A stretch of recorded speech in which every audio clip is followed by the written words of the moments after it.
Cátedra CAEL 2016. La Cátedra CAEL es un espacio académico creado por el Centro de Investigaciones y Altos Estudios Legislativos del Congreso de la República para que funcionarios de la institución y de otras instituciones de los órganos del poder público, así como profesionales y estudiantes de diversas disciplinas, puedan acceder al conocimiento de los temas que trata el órgano legislativo en Colombia. La Cátedra CAEL refleja la apertura del Congreso al entorno nacional, formando y promulgando el saber legislativo. Es transmitida por el canal Congreso para llegar a todas las regiones de Colombia, cimentando la importancia de la defensa de la democracia, el respeto, la aceptación y la legitimidad de las instituciones sobre la base de un proyecto de entendimiento nacional en paz, reconciliación y equidad para todos.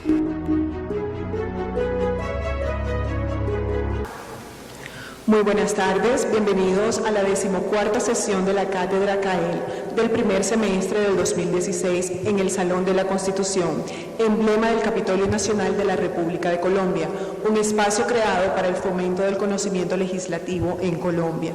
En nombre del director del CAEL, el doctor Gregorio El Hach Pacheco, secretario general del Senado, les expresamos un saludo de bienvenida a todos ustedes.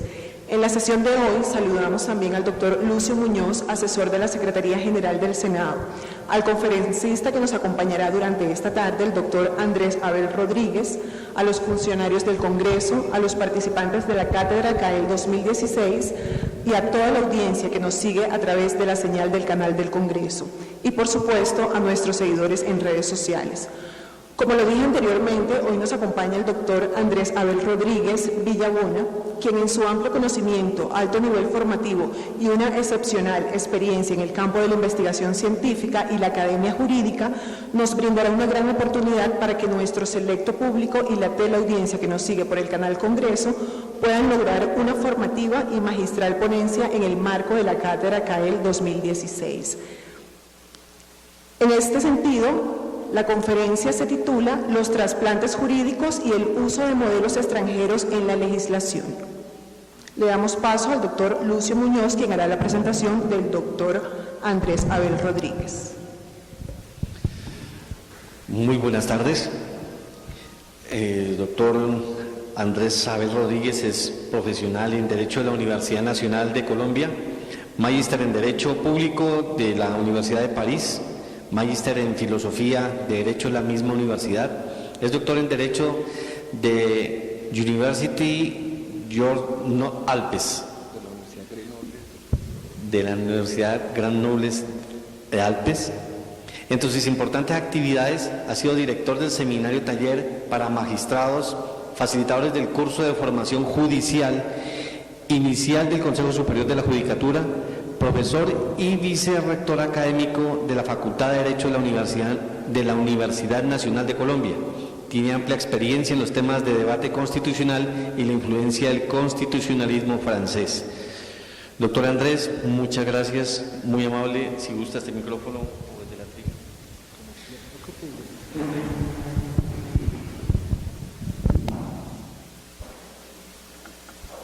Gracias.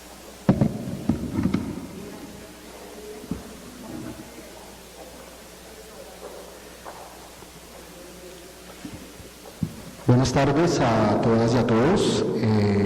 Para mí es un gusto estar acá presente en este evento, en este marco de formación, de estudio, de análisis que ha venido impulsando el Centro de Investigaciones y de Altos Estudios del Congreso de la República, esta Cátedra CAEL.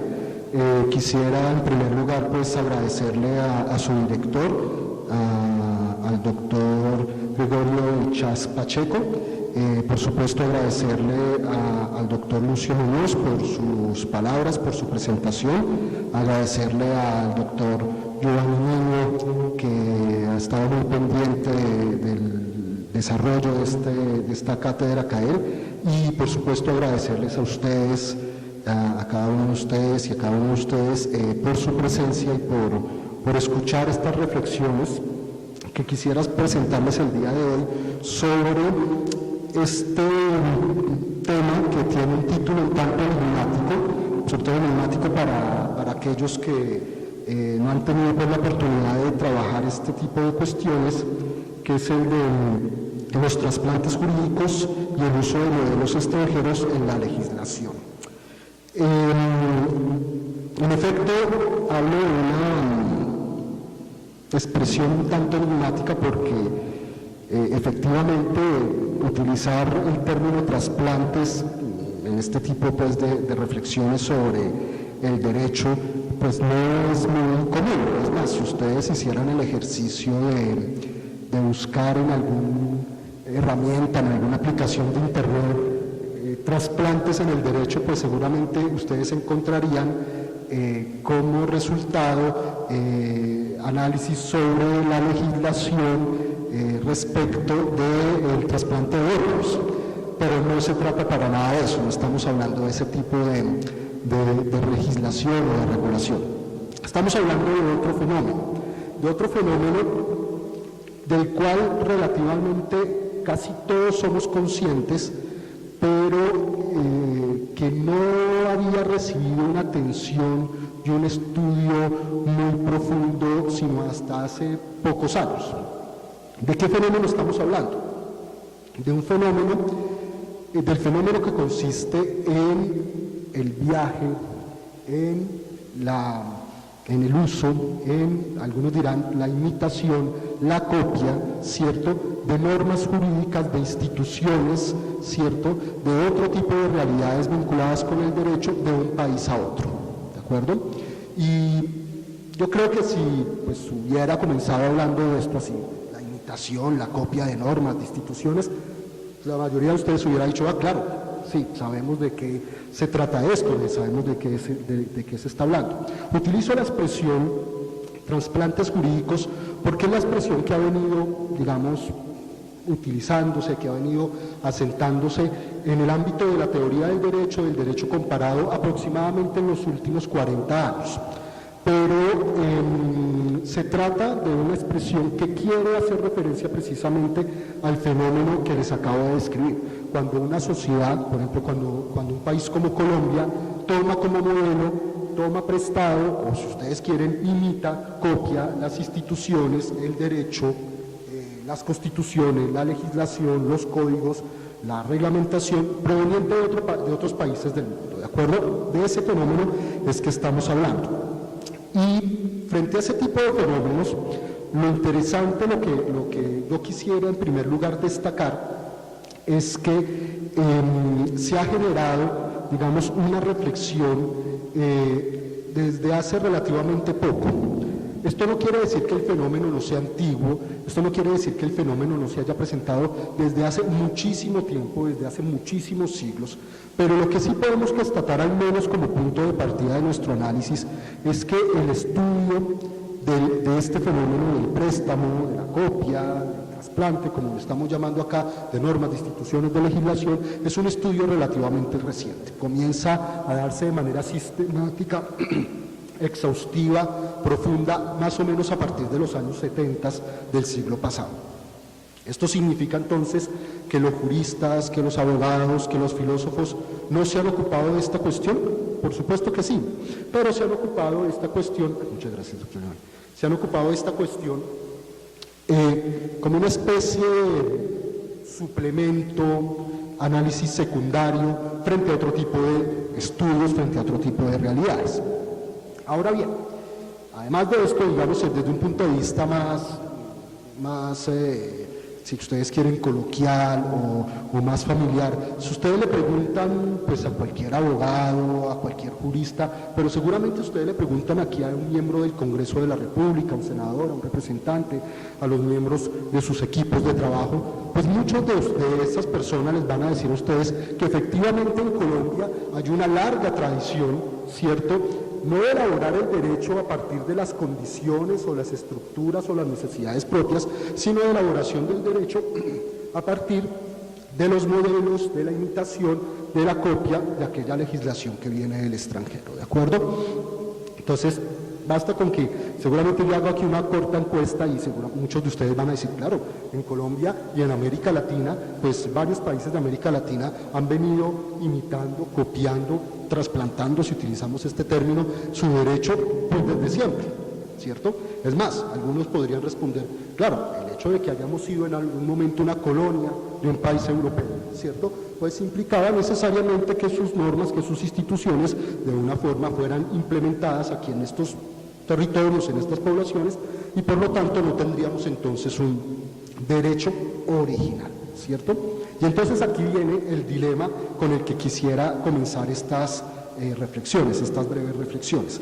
El dilema es el dilema entonces que se plantea entre un derecho que se pretende ser original, es decir, un derecho que en principio respondería a las necesidades, a las condiciones de cada sociedad, pero al otro lado del dilema encontramos una situación en donde países como Colombia, países como algunos otros de América Latina, pero muchos otros países del mundo han pedido prestado, han imitado, han seguido, han trasplantado legislación, instituciones, derecho proveniente de otros países, ¿cierto? Entonces ahí se plantea esa especie como de ambivalencia en donde digamos a los juristas, a los abogados se los pide ser muy originales al momento de elaborar las normas jurídicas, ¿cierto? Pero al mismo tiempo pareciera que todo el mundo quisiera ir sobre seguro y entonces se le pide prestado a aquella sociedad, a aquel país que ya tiene una experiencia en un cierto ámbito de la legislación, un modelo para ser implementado en otra sociedad, ¿de acuerdo?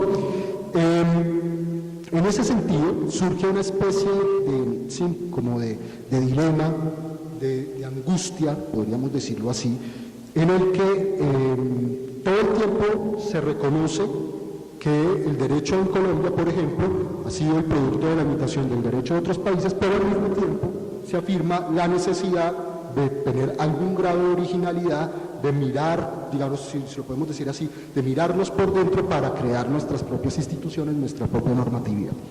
Quisiera traer a colación el ejemplo de un jurista colombiano que precisamente planteó esta situación. Han sido muchos los actores políticos, sociales, los juristas que han planteado esta misma preocupación. Quisiera hacer referencia a una afirmación que hizo tal vez el más importante jurista en derecho público de principios del siglo XX, estoy hablando de Tulio Enrique Tascón, que en el marco del debate que va a dar lugar finalmente a la reforma constitucional de 1936, escribió un artículo en el que hizo este tipo de afirmaciones, abro comillas. Colombia ha alcanzado el récord no solo en cuanto a la extensión material de su constitución, sino en cuanto al número de constituciones expedidas.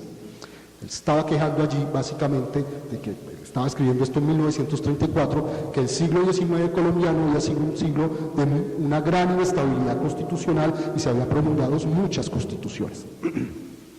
Este indeseable récord no tiene ninguna otra causa, sigue Tascón, que la de nuestros estadistas pretendido construir el Estado a través de los libros, en desarrollo de teorías exóticas que estaban en boga en otras latitudes, o por espíritu de imitación de otros pueblos cuyo progreso, bienestar y poderío queríamos atribuir a sus instituciones políticas, reconociéndole a estas virtudes mágicas en una convicción que yo incluiría entre las supersticiones políticas de nuestra democracia. Esto lo escribió Tascón entonces en 1934. Ante, digamos, semejante afirmación, uno podría pensar, ¿cierto?, que lo que va a hacer Tascón precisamente entonces es desarrollar una serie de propuestas sobre la reforma de lo que va a ser finalmente la reforma constitucional de 1936, pues basado, si no en modelos extranjeros, ¿en qué podía estar basado? Pues en la observación de las propias realidades colombianas, ¿no es así? Es decir, teniendo en cuenta nuestras peculiaridades culturales, lingüísticas, sociales, económicas. Pues, si el problema ha sido que hemos imitado teorías exóticas, como dice él, creyendo que trayendo esas instituciones, normas basadas en estas teorías exóticas, íbamos a lograr el progreso de esos países, entonces uno podría pensar, bueno, lo que va a hacer Tascón es proponer, pues, instituciones novedosas, ¿cierto? Pues, resulta que en el resto del documento, en el resto del trabajo que Tascón publicó a raíz de la reforma del 36, o lo que va a ser la reforma del 36, Tascón lo que hace, al final de cuentas, es seguir por la misma línea de tomar como modelo constituciones de países extranjeros. Ven ustedes, en este mismo artículo Tascón, por ejemplo, se va a oponer de manera muy vehemente a la reforma total de la Constitución de 1886, lo que llamaríamos hoy en día la sustitución. No se utilizaba esa palabra en ese momento, esa expresión no se utilizaba, pero había, en el momento, ustedes sabrán, los que les gusta la historia, que en el momento en que Alfonso López Pumarejo llega a la presidencia, una parte importante del Partido Liberal, pues propuso la sustitución, lo que llamaríamos hoy la sustitución por completo de la Constitución del 86 para establecer otra Constitución en su lugar. Tascón era muy crítico de esa postura.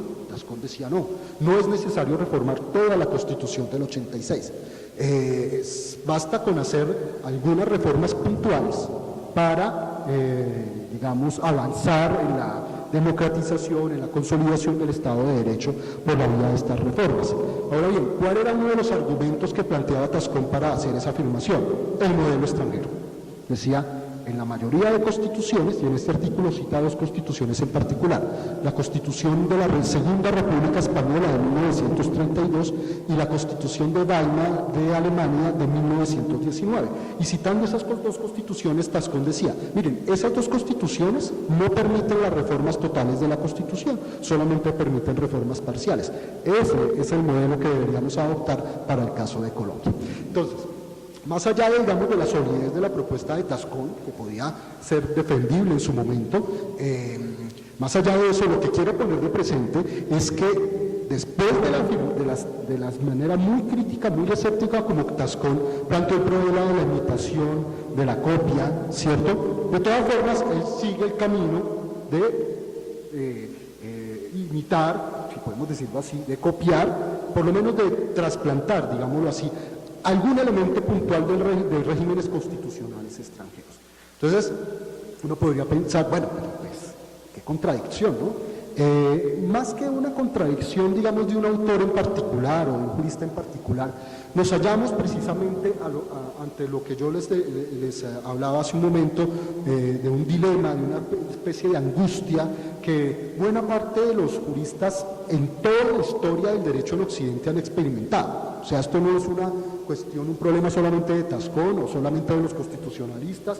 Ustedes encuentran este tipo, digamos, de ambivalencias prácticamente en todas las ramas del derecho, ¿cierto? En todos los ámbitos del análisis del derecho y del Estado y de la sociedad en su conjunto, entre imitación y originalidad. Esa especie entonces de ambivalencia es el punto de partida a partir del cual o sobre el cual yo quisiera comenzar mi análisis. Que ustedes tengan presente que, por un lado, hay quienes afirman que el derecho pues se copian, se imitan, van de un lugar a otro, se toman modelos prestados de un país a otro. Ese es un extremo del modelo. Pero al mismo tiempo hay quienes afirman que el derecho debería responder a las necesidades, a las circunstancias, a los contextos de cada sociedad, ¿cierto?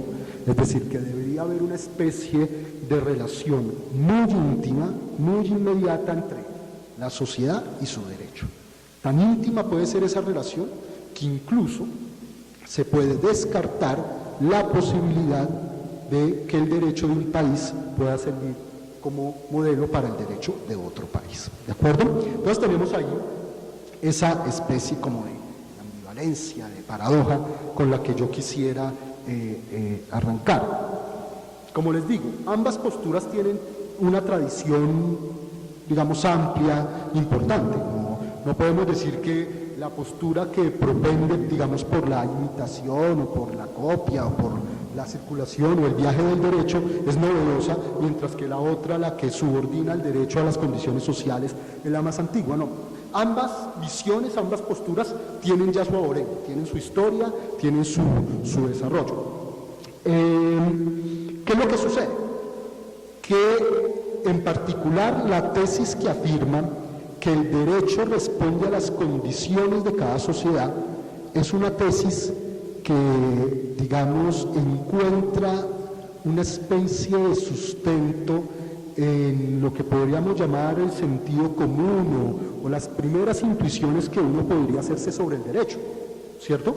Si vuelvo y repito, o vuelvo y tomo el ejemplo el modelo de ejemplo que señalaba hace un momento, si uno le pregunta a un abogado, si uno le pregunta a un juez, si uno le pregunta a un legislador, a un miembro de una asamblea representativa, bueno, el derecho debe responder o no debe responder a las circunstancias, a las necesidades, a los contextos sociales. Pues a lo unísono van a decir que sí, que por supuesto, que el derecho tiene que responder a esas circunstancias, a esas necesidades. Ahora bien, si el derecho responde a esas necesidades sociales, entonces la pregunta es, de allí, como premisa, se puede seguir entonces la conclusión que el derecho de un país no puede servir a otro país, porque como están tan vinculados, derecho y sociedad, entonces no puede haber trasplantes, circulación, imitación, copia. Muchos también podrían decir, claro, pues si el derecho es la respuesta a ciertas necesidades, a cierta estructura, a ciertas condiciones, pues no puede ir de un lugar a otro. Esta tesis que les acabo así de plantear de manera, espero, muy sencilla, fue la que planteó tal vez uno de los autores más importantes del liberalismo jurídico y político, que es el Barón de Montesquieu. El Barón de Montesquieu, en su obra más conocida, El espíritu de las leyes, no solamente hizo la famosísima afirmación sobre la separación tripartita de los poderes, que todos seguramente ustedes conocen. Él además se ocupó de otras cuestiones. De hecho, si ustedes se fijan, el libro se llama El espíritu de la ley, de las leyes. Si ustedes quieren, pues para decirlo en términos actuales, este es más o menos un libro de teoría del derecho, o pretendía ser un libro que llamaríamos hoy de teoría del derecho, un libro que pretendía responder a la pregunta ¿qué es el derecho?, cuáles son las características del derecho, cuál es la relación entre el derecho y la sociedad. Y en ese contexto, bueno, Montesquieu planteó la teoría tripartita de los poderes, casi que ese libro es conocido por esa teoría, pero él también hizo afirmaciones muy importantes como precisamente la que les acabo de formular. Montesquieu decía, mire, el derecho de cada país depende tan íntimamente de sus circunstancias, ¿cierto?, de sus condiciones, de sus características, que es una gran casualidad, decía Montesquieu, que es una gran casualidad que el derecho de ese país pueda servir para ser tomado por otro país, ¿cierto? Y con eso, con esa forma como Montesquieu vincula de manera muy profunda el derecho con la sociedad, de esa manera él descarta la posibilidad de que el derecho pueda ser imitado, pueda ser copiado, pueda ser trasplantado o seguido, ¿cierto? O recibido, es otra de las expresiones que se utiliza para estos casos, recibido por otro país. Y esa afirmación de Montesquieu también tuvo cierta resonancia, de pronto no tan amplia como la teoría tripartita de poderes, pero tuvo cierta resonancia y tuvo ciertos, digamos, fue citada nuevamente por otros autores. Quisiera hacer mención solo a uno, ya que estamos en este recinto del Salón de la Constitución. Cuando Simón Bolívar hizo su famoso discurso ante el Congreso de Angostura, él puso en advertencia, o hizo la advertencia mejor, de tener cuidado con andar imitando constante y profusamente las constituciones extranjeras al momento de adaptar nuestras instituciones propias, ¿sí? Y el momento que lo hace es clave, ¿no? Por supuesto, porque es el momento, digamos, fundacional, si lo podemos decir así, ¿cierto?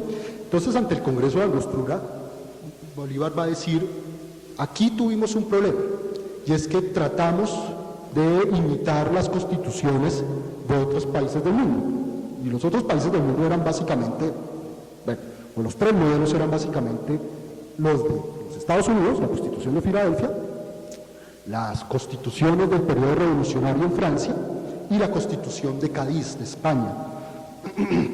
Entonces, Bolívar ponía de presente que tal vez uno de los problemas que explicó, digamos, la debacle de los primeros intentos de independencia y la reconquista española fue el hecho de haber querido imitar, seguir constituciones extranjeras y no elaborar, digamos, un régimen político jurídico que respondiera a nuestras necesidades. Y para sustentar eso, Bolívar va a citar a Montesquieu. Es decir, como lo decía el gran Montesquieu, es una gran casualidad que el derecho de un país pueda ser imitado por otro país. ¿Ven ustedes? Entonces, esa idea está muy, digámoslo así, la idea de que hay una correspondencia muy directa entre el derecho y la sociedad está muy enraizada, hace parte, si ustedes quieren, de las concepciones más íntimas, más profundas del derecho en Occidente, ¿cierto? Y pues podemos encontrar varios autores que hacen esa afirmación, desde todos los puntos de vista. Digamos, yo cité a un clásico, Montesquieu, pero han sido muchos los juristas, muchos los filósofos, muchos los autores que han hecho esta afirmación, ¿cierto? De que el derecho depende de la sociedad, de que el derecho depende de las estructuras económicas, por ejemplo, pues Marx, para tomar otro ejemplo, digamos que estaría en otro de los ámbitos de la discusión. Es decir, estamos ante una idea muy enraizada, pero volvamos al otro extremo del dilema con el que hemos venido desarrollando. El otro extremo es reconocer, ¿cierto?, que el derecho ha tenido la capacidad de circular de un lado a otro, de ir de un lado a otro, ¿cierto? Y si uno también hace el ejercicio de consultar a juristas, a historiadores, a abogados, a sociólogos, a filósofos, pues se encuentra que efectivamente en muchos de los trabajos de estos autores hay un reconocimiento de fenómenos de circulación de trasplante que se han producido a lo largo de la historia, no de América Latina, no de Occidente, sino prácticamente de la humanidad, ¿cierto?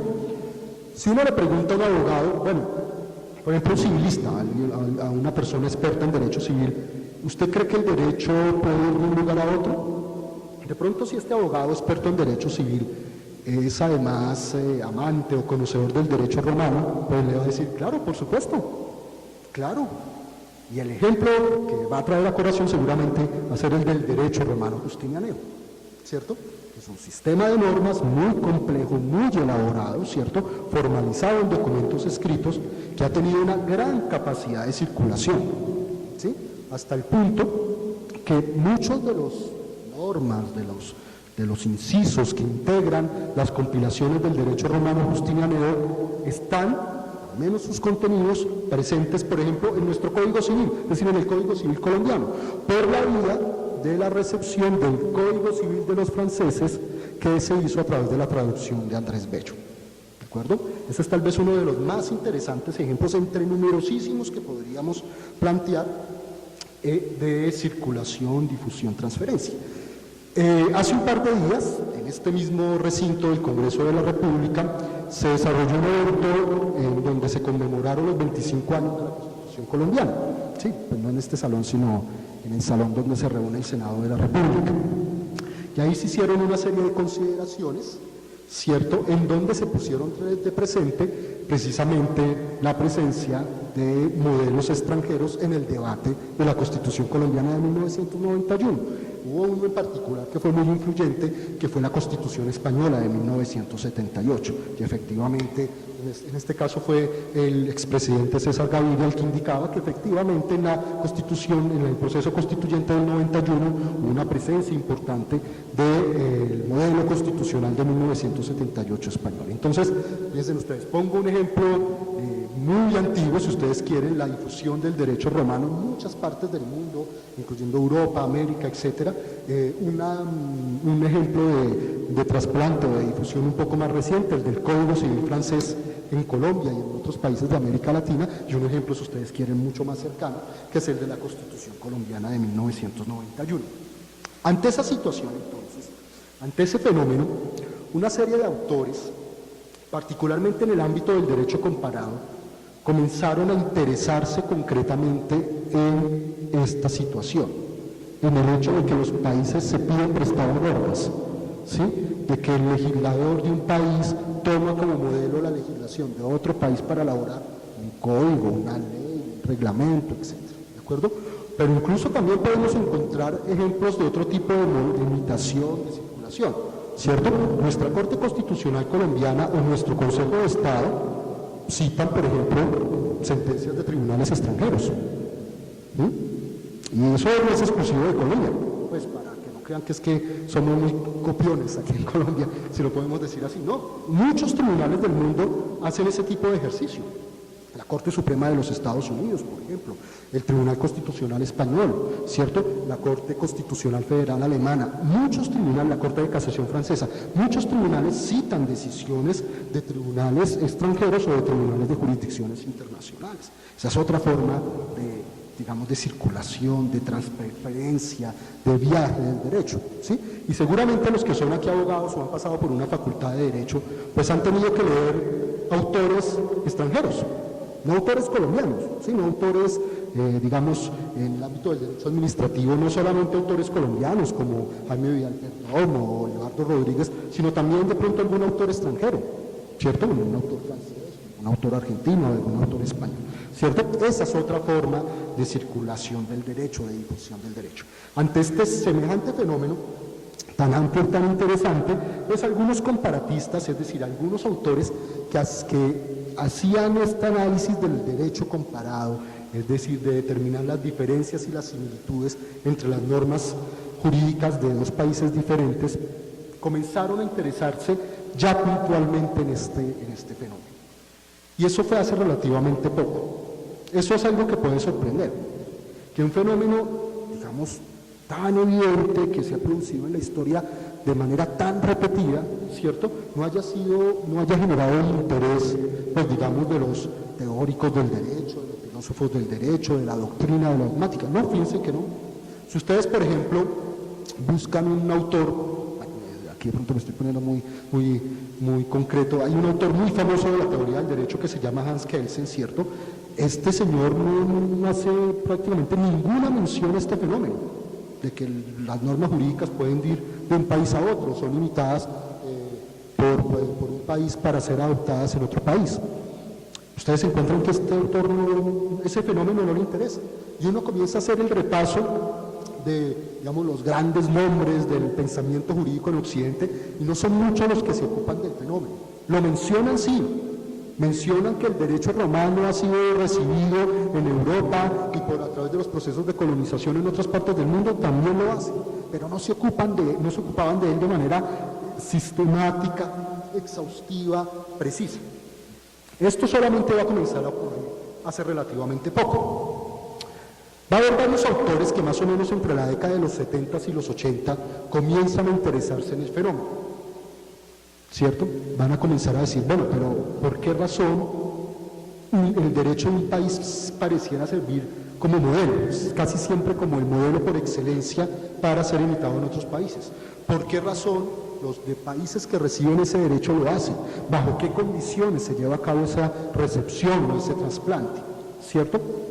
Y de hecho, un autor en particular que comienza a interesarse en este fenómeno, que es de apellido Watson, se escribe W-A-T-S-O-N, Watson, es el que le da la denominación que yo vengo utilizando, legal transplants, en inglés trasplantes jurídicos o trasplantes legales. De hecho, él va a escribir un libro con ese título, ¿cierto?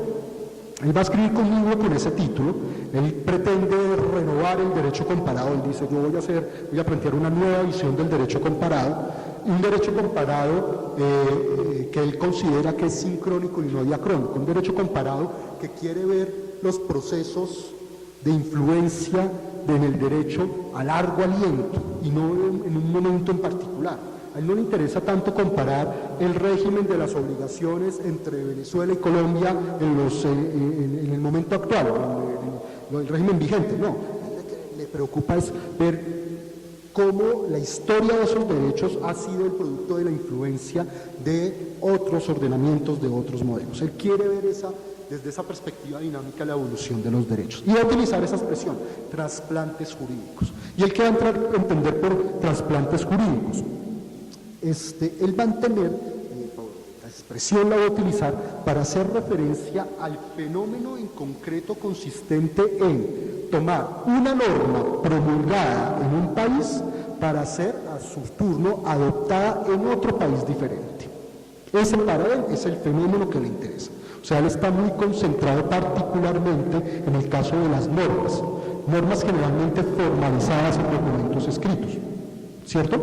Entonces ustedes me dirán, pues él va a poner el ejemplo del Corpus Juris Civilis, ¿cierto? Va a poner el ejemplo del Código Civil de los franceses, ¿cierto?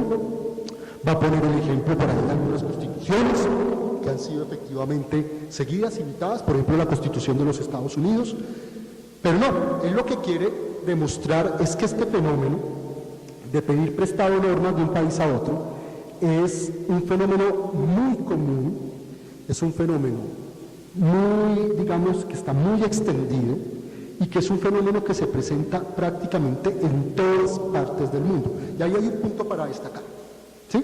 Porque este autor lo que nos está diciendo es que el fenómeno del trasplante no es exclusivo de países subdesarrollados o pobres o antiguas colonias frente a países desarrollados del centro con niveles económicos y políticos de evolución importante, no. Dice, este es un fenómeno que se presenta a lo largo prácticamente de la historia de la humanidad, que eso ya es una afirmación muy contundente, a lo largo de la historia de la humanidad, ¿cierto? Y que se presenta entre todo tipo de sociedades, ¿sí? Entonces, claro, este señor, antes de hacer este tipo de afirmaciones, Watson, él se había dedicado prácticamente toda su carrera a hacer historia del derecho, pero historia de derecho antiguo, ¿sí? Todos los ejemplos que él pone son ejemplos a veces, digamos, muy sorprendentes, ¿sí? Pone ejemplos de la influencia del derecho egipcio sobre la región de lo que actualmente es Etiopía en África entre los siglos II y III después de Cristo. Ese es el tipo de ejemplos que él pone, ¿sí? O la influencia del derecho japonés en lo que actualmente es la costa occidental de China en los siglos II y III antes de Cristo. De los ejemplos más recientes que él pone son ejemplos ligados, por ejemplo, a la influencia del derecho escocés en las colonias de la bahía de Massachusetts, en lo que actualmente es los Estados Unidos. Ese es de pronto de los ejemplos más recientes. Tal vez porque él piensa que el ejemplo del Código Civil francés en América Latina, en Chile o en Colombia, por ejemplo, pues es demasiado evidente, es demasiado obvio como para traerlo a colación. Porque lo que quiere demostrar finalmente es que hace parte de la naturaleza íntima del derecho su capacidad de viajar por el mundo. Al final de cuentas eso es lo que quiere demostrar. Ahora, él no se queda ahí, él no se queda solamente diciendo el derecho viaja por todo el mundo, ¿sí? Eso, digamos, pues claro, él lo plantea en un lenguaje muy elaborado, muy bien estructurado, pero uno podría decir, bueno, al final de cuentas es algo de perogrullo, ¿no? Pues constatar que efectivamente el derecho ha ido de un lado a otro, pues no es demasiado difícil. Pero a partir de esa premisa de que el derecho tiene la capacidad de circular o de trasplantarse, como dice él, llega a una conclusión que es la que ha generado la mayor controversia y que precisamente les permitirá a ustedes ver cómo se va configurando el dilema con el que comencé mi exposición. ¿Cuál es la conclusión a la que él llega? Pues claro, si el Código Civil de los franceses, para poner el ejemplo fácil, si el Código Civil de los franceses fue traducido por Andrés Bello y fue promulgado en Chile y después fue promulgado en Colombia, en Bolivia, en Venezuela, en República Dominicana, y bueno, eso que solamente estoy poniendo ejemplos en América Latina, ¿no? Porque el Código Civil de los franceses terminó siendo el de los argelinos, el de los marroquíes, el de los etiopeses, el de los filipinos, el del estado, el que actualmente es el estado de Luisiana, Quebec en Canadá y un gran etcétera, ¿cierto? Ante esa situación, diría Watson, pues uno lo que puede constatar es que ese Código Civil ni es de los franceses, pero tampoco de los chilenos, ni de los colombianos, ni de los filipinos, ni de ninguna parte. Es una norma jurídica, es un conjunto de normas jurídicas que tiene la capacidad de ir por todas partes del mundo. ¿Eso entonces qué significa? Que el Código Civil de los franceses ni depende de las condiciones de la sociedad francesa, digamos, de la sociedad productora, pero tampoco depende de las condiciones de las sociedades que lo han recibido, como Chile, como Colombia o como otros países del mundo.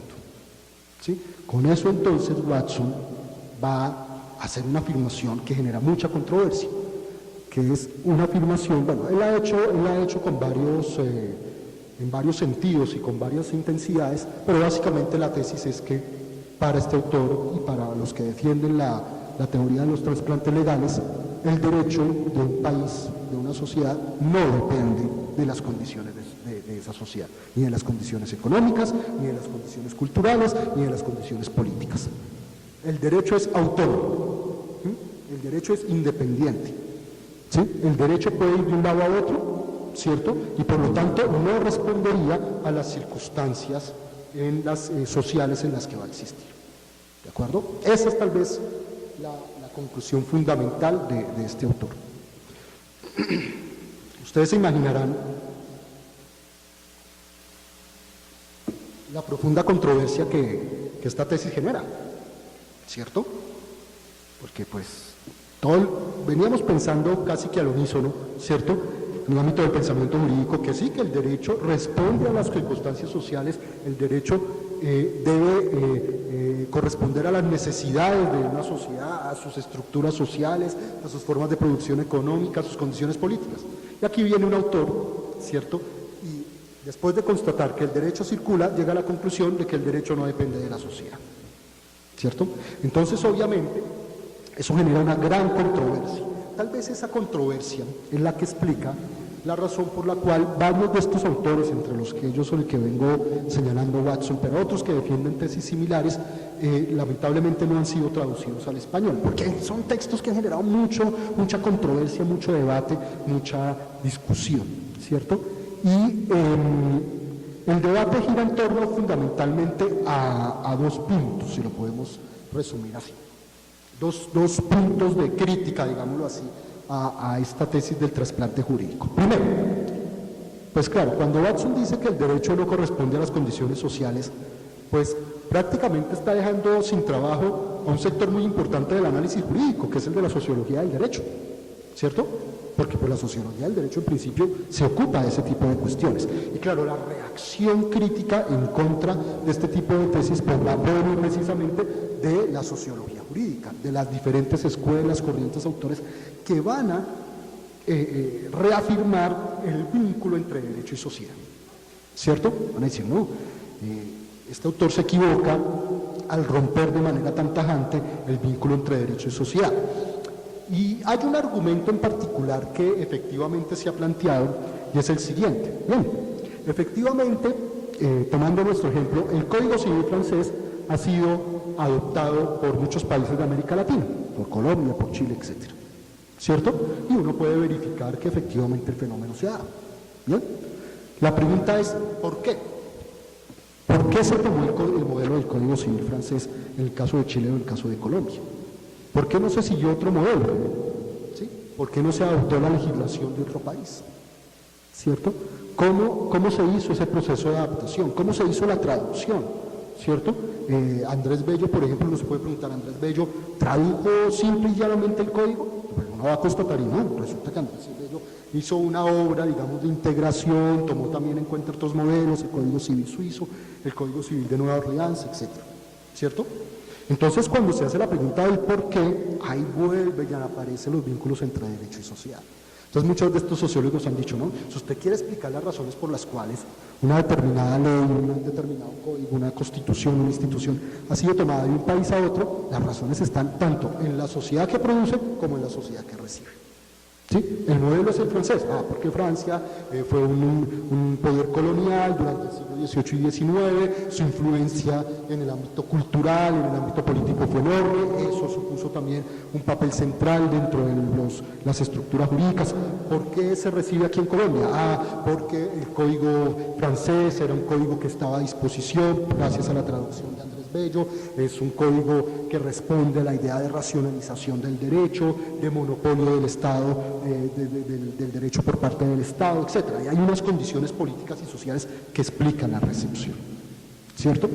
Pero hay otra crítica, la segunda, que es sumamente interesante, porque lo que plantea es que eso del trasplante, como lo llaman estos comparatistas, entre ellos Watson, eso realmente no existe, que eso realmente no se produce, que eso no es así. ¿Y por qué? Porque resulta, dicen estos críticos, resulta que en cada lugar del mundo, en donde por ejemplo el Código Civil es recepcionado, lo leen a su manera. ¿Sí? Entonces los abogados colombianos interpretamos ciertas cláusulas, ciertos artículos del Código Civil a nuestra manera, y los abogados chilenos a su manera, y los abogados franceses pues a su manera, ¿cierto? Y efectivamente uno puede constatar muchos ejemplos. Un ejemplo de abogados, la teoría del título y el modo, ¿sí? Que funciona de una forma aquí en Colombia o en América Latina y de otra forma en Francia. Y a pesar pues, de que se trata de la misma legislación, por ejemplo. La teoría del título y del modo le encanta a los abogados porque siempre se lo ponen uno en los exámenes, en los preparatorios. Entonces, pero esa es una prueba efectivamente que hay un proceso de adaptación de las normas al momento de ir de un lugar a otro. Entonces, para estos críticos, ¿cierto?, el trasplante no existe porque al final de cuentas el significado de las normas jurídicas, si estamos hablando de normas, dependerá del sentido que en cada contexto se le dé, ¿cierto? Entonces, de una forma se leerá el Código Civil en Colombia, de Francia, de otra forma se leerá el Código de Napoleón en Chile, de otra forma se leerá en Etiopía, de otra forma se leerá en Egipto, etc. Entonces, claro, frente a esas críticas, uno se puede preguntar, bueno, y entonces al final, ¿qué quedamos? ¿Sí? Primero nos habían dicho que el derecho efectivamente tiene un vínculo muy profundo con la sociedad. El barón de Montesquieu nos está diciendo eso desde el siglo XVIII, ¿cierto? Entonces que hay un vínculo muy profundo entre derecho y sociedad. Después vienen y nos dicen unos autores, por ahí en los años 70 y 80, no, que como el derecho va de un lugar a otro, ¿cierto? Entonces ese vínculo entre derecho y sociedad o no existe o es muy débil, ¿cierto? Pero ahora vienen también los críticos y nos dicen no, el vínculo entre derecho y sociedad se mantiene, hasta tal punto que uno puede poner en duda que eso de los trasplantes o la circulación o la imitación del derecho se pueda producir. Entonces, ¿qué nos queda de todo este debate? ¿Qué nos queda de todas estas controversias, de todo este análisis, de todos estos estudios? Aquí entonces quisiera hacer un balance de todas estas consideraciones que hemos hecho hasta el momento. Un balance que parte, digamos, de una constatación, y es que efectivamente el derecho es un producto de las sociedades, de la cultura, que efectivamente tiene capacidad de ir de un lado a otro. ¿Sí? Si hay un producto cultural que tiene esa capacidad de circular, ha sido el derecho. ¿Sí? Pero eso no significa que sea el único. Muchos otros productos culturales de carácter textual han tenido esa misma capacidad de ir de un lado a otro, de circular, de viajar. ¿Sí? La literatura, el arte, la arquitectura, la tecnología, ¿sí?, también ha tenido la capacidad de circular. Piensen ustedes para poner un ejemplo, digamos, no pongo un ejemplo de la literatura porque está muy vinculado al derecho, a la medida en que el derecho pues también tendría un componente de realidad lingüística muy importante, pero piensen ustedes, por ejemplo, en los aeropuertos, y esto es transferencia tecnológica, ¿cierto? En todo el mundo hay aeropuertos, ¿sí o no? Pues básicamente, ¿no? En todo el mundo, ¿cierto? Hay aeropuertos, ¿sí? Y el aeropuerto pues es una construcción, pues una forma, un edificio, pues que fue creado en algunos países del mundo y que comenzó a ser implementado en otras partes del mundo, ¿sí? Podemos hablar aquí entonces, en este caso, del trasplante, digámoslo de esa forma, del concepto, de la idea, de la construcción, del diseño de los aeropuertos. Podríamos decir que sí, ¿cierto? Y de hecho, incluso la palabra a veces es muy similar en diversos idiomas. Bueno, con excepción del alemán, que se dice de una forma muy diferente, ¿cierto? Pero la misma expresión es similar en todas partes del mundo. Ahora, ¿eso significa que todos los aeropuertos son igualitos en todas partes del mundo? Seguramente no. ¿Sí? Porque los críticos básicamente lo que estaban diciendo, los trasplantes legales estaban diciendo era eso, ¿sí? Para volver a nuestro punto. No, es que como el Código Civil francés no es exactamente igual en Colombia, y no es exactamente igual en Chile, y entonces hay cambios, y entonces hay ajustes, y entonces hay diferentes formas de interpretación, entonces eso cambia muy profundamente, entonces ahí no hay trasplante, entonces uno se podría preguntar lo mismo con los aeropuertos, ¿sí? El hecho de que cada ciudad tenga su adaptación de la idea de aeropuerto, ¿significa que no hubo, digamos, una circulación, una transferencia, un trasplante de esa idea? El recurso al ejemplo del aeropuerto entonces nos permite ver, en primer lugar, que efectivamente, así como con el derecho, muchos productos de la cultura, ¿cierto? Por ejemplo, las artes, las ciencias, la tecnología, han tenido esa misma capacidad de circulación. Y una de las formas, tal vez una de las mejores aproximaciones para entender el fenómeno en el ámbito de lo jurídico es compararlo también con otros ámbitos, como que un poco el ejercicio que yo acabo de hacer, cómo se trasplanta una idea, por ejemplo, en la medicina o en la biología, otras ciencias o en otras artes, ¿cierto? Entonces, en ese marco, en ese orden de ideas, lo que podemos primero constatar es que efectivamente el fenómeno ha se ha dado, el fenómeno existe. El fenómeno lo podemos constatar todos los días, ¿cierto? Y no tengo que, pues, decirlo mucho en un recinto como este, sobre todo los que están trabajando en este momento en el Congreso de la República, que seguramente en buena parte de su trabajo es ahora, hoy en día, buscar por internet cuál es la legislación del vecino de Venezuela, de Ecuador o de países más lejanos, otros países de América Latina, otros países del mundo, para tratar de seguir, tratar de implementar esos modelos, ¿sí? Pero eso no solamente lo hacen aquí, ¿sí? No hay que sentirse en ese sentido muy originales o únicos, no, para nada, ¿cierto? Allá los señores de las personas al otro lado de la Plaza Bolívar, en las altas cortes, también más o menos están haciendo el mismo ejercicio, ¿cierto? Y seguramente los ministerios, y aquí a la espalda nuestro, pues en la Casa de Nariño y los ministros, ¿cierto? En los ministerios también están haciendo ese ejercicio, ¿sí? Tratar de mirar, por ejemplo, en otros países cómo se ha sancionado el problema, pues, para un caso de coyuntura, de la cartelización de empresas. Entonces, ya hicieron un ejercicio de análisis comparado también, para mirar, bueno, qué podemos seguir, qué no podemos seguir. Es decir, con esto lo que quiero manifestar es que se trata de una situación, de un fenómeno cuya existencia es muy difícil de negar. Entonces, la pregunta no es si hay trasplantes o no, diría yo.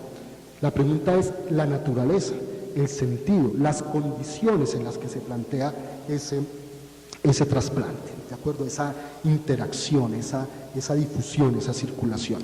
Es más, yo diría que habría que comenzar primero por cambiar el nombre. Y de hecho, el debate en torno a este tipo de fenómenos ha señalado eso. Tal vez la expresión trasplante legal, trasplante, la expresión trasplante para hacer referencia al fenómeno es demasiado, digamos, orgánica, ¿cierto? Da la idea precisamente de que estamos ante una situación en donde yo saco un órgano jurídico, se lo puedo llamar así, de un país y lo llevo a otro órgano, a otro organismo para ver si se adapta o no se adapta, ¿cierto? De pronto es demasiado organicista la metáfora que se está utilizando.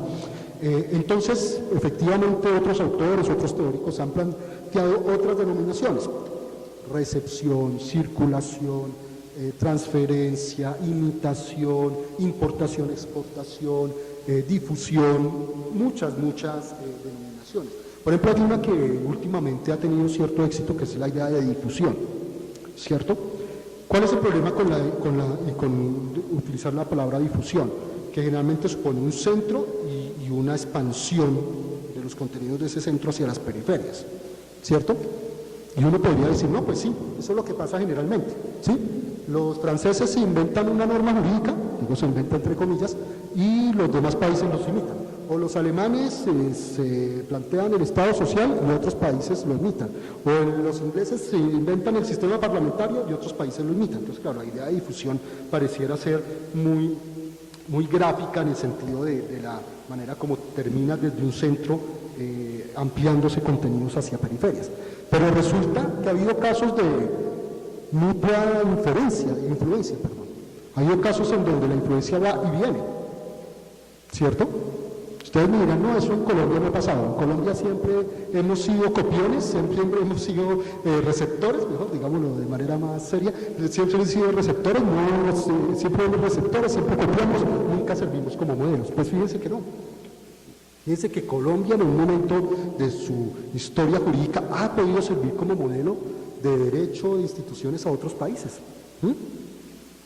De hecho, la Constitución colombiana de 1991 ha servido como modelo para las reformas constitucionales que se implementaron en otros países de América Latina en los años 90. Por ejemplo, la jurisprudencia de la Corte Constitucional colombiana ha sido referenciada por otros tribunales constitucionales en América Latina, ¿sí?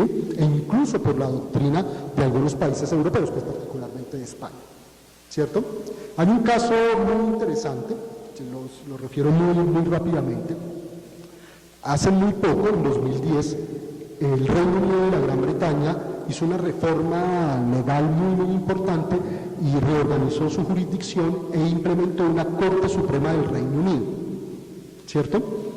Inspirado en la Corte Suprema de los Estados Unidos, Pero entonces aquí lo que estoy haciendo es referencias a la influencia a la inversa. Durante todo el 17, el 18 y buena parte del siglo XIX, la Inglaterra era el Reino Unido era el modelo jurídico de los Estados Unidos. Ahora es al contrario, son los Estados Unidos los que sirven de modelo a los británicos. ¿De acuerdo? Puede suceder el día exacto que los países de América Latina, y de hecho yo creo que está comenzando a suceder, puedan servir como modelo para, por ejemplo, reformas constitucionales en España. Puede que comience a suceder. De pronto en España vamos a estar abocados en los próximos años, eso dependerá pues de las circunstancias políticas, a una reforma constitucional importante, y seguramente algunas constituciones de países latinoamericanos podrán servir como modelo a esa eventual reforma de la Constitución en España. Entonces, ante esa situación en que puede haber influencias de doble vía, pues uno puede utilizar otro tipo de denominaciones, por ejemplo, circulación, que es de hecho la que me parece muestra de manera más explícita, más clara, el dinamismo del fenómeno, ¿sí? Cómo el derecho efectivamente tiene esa dinámica de circular, de viajar, de ir por muchas partes del mundo. Pero al final de cuentas, la terminología no es lo importante es conocer el fenómeno, ¿cierto? Estudiar el fenómeno y comprender la naturaleza del fenómeno. Si lo llamamos trasplante, circulación, difusión, préstamo, importación, exportación, digamos, al final de cuentas, eso no es tan importante como el análisis concreto del fenómeno. Y para el análisis concreto del fenómeno, yo considero que hay que tener en cuenta varios elementos, pero quisiera por lo menos detenerme en uno que ya he tenido la oportunidad de destacar. Ese elemento es el de las cosas que circulan cuando estamos hablando de circulación o de difusión o de trasplante en el derecho. ¿Qué es lo que va de un lugar a otro? Se puede preguntar uno. ¿Qué es lo que los abogados nos copiamos cuando miramos a otro país? ¿Cierto? Y ya les puse ejemplos en donde no solamente las normas jurídicas, sino otro tipo de estructuras del derecho también tienen capacidad de ir de un lugar a otro. Ya les hablaba, por ejemplo, de la jurisprudencia. Los tribunales de justicia tienen esa práctica de utilizar la difusión, el derecho comparado mejor, para elaborar sus sentencias. ¿Sí? Ya les ponía el ejemplo, por supuesto, de los órganos administrativos, de los órganos de la rama ejecutiva, que utilizan también el derecho comparado en sus elaboraciones. Pero también les ponía el ejemplo de la manera como a los abogados nos interesa no solamente leer los juristas locales, los juristas nacionales, sino también leemos juristas de otros países, incluso para entender nuestro propio derecho. Entonces, cuando en una facultad de Derecho uno estudia Derecho Civil, pues generalmente uno no solo lee al doctrinante colombiano, ¿cierto? Generalmente, bueno, eso depende pues del curso y del docente. Sí, uno puede leer, por ejemplo, a Valencia Sea. Los que saben Derecho Civil, pues conocen este autor porque pues es tal vez el más importante civilista de nuestra historia. Pero al lado de las obras de Valencia Sea o de otros civilistas, pues se leen autores extranjeros. ¿Sí? Y es más, cuando se trata de procesos de reforma, y eso es lo que quiero destacar, cuando se trata de procesos de reforma legislativa, de reforma normativa, es decir, de cuerpos normativos como leyes, constituciones, decretos, códigos, ¿cierto? El uso de la doctrina extranjera casi siempre es muy importante. Casi siempre es muy importante. Quisiera poner un ejemplo para poner en clara esta situación. La reforma constitucional de 1936, que fue con el ejemplo que empecé y con el que quisiera terminar. La reforma constitucional del 36, efectivamente, fue una de las reformas más importantes que experimentó la Constitución de 1886. ¿Por qué es tan importante la reforma constitucional del 36? Entre otras razones, porque fue tal vez el primer ensayo en nuestro país de implementar al menos algunos elementos del Estado social o del Estado de bienestar. En ese contexto fue que se dieron los primeros intentos, ¿cierto? Resulta que en el contexto del debate y de la aprobación de esta reforma del 36, hubo un autor muy importante, ¿cierto? No solamente Tulio Enrique Tascón, que ya tuve la oportunidad de leer, hubo otro autor que pues, no era que conociera Colombia, ni mucho menos, pero que tuvo una influencia y una presencia muy importante, que era un autor francés que se llamaba Léon Duguit, ¿cierto? D-U-G-U-I-T. Este autor francés planteó fue uno de los más importantes constitucionalistas de este país, de Francia, de principios del siglo XX, y planteó una teoría que fue muy influyente, incluso uno podría decir que fue una teoría más influyente, tal vez, en el mundo de habla hispana que en la propia Francia, que era la teoría de la función social de la propiedad, ¿cierto? Este autor escribió varios libros, varios textos en donde hablaba de la función social de la propiedad, ¿cierto?